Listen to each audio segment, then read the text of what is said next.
ज्या अशा काही गोष्टी भयावह घडतात किंवा आनंदाचे क्षण किंवा सरप्राईज अशा गोष्टी स्टोअर होऊन जातात. बघा तुमच्या मनामध्ये काही ना काही असे इमेज एक्स्ट्रीम दुःख मनात स्टोअर असन, एक्स्ट्रीम आनंद पण मनात स्टोअर असन, आहे का? मोठं दुःख पण स्टोअर आहे आणि मोठा आनंद पण.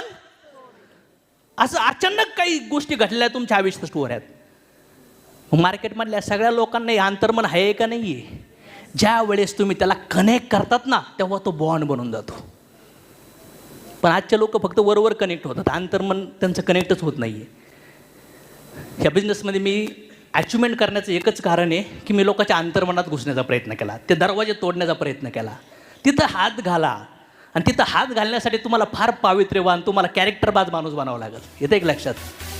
कारण की तुम्ही खोटं बोलून, निगेटिव्ह विचार करून, वरवर काम करून, मतलबी बनवून कधीही कुणाच्या हृदयापर्यंत पोहोचू शकत.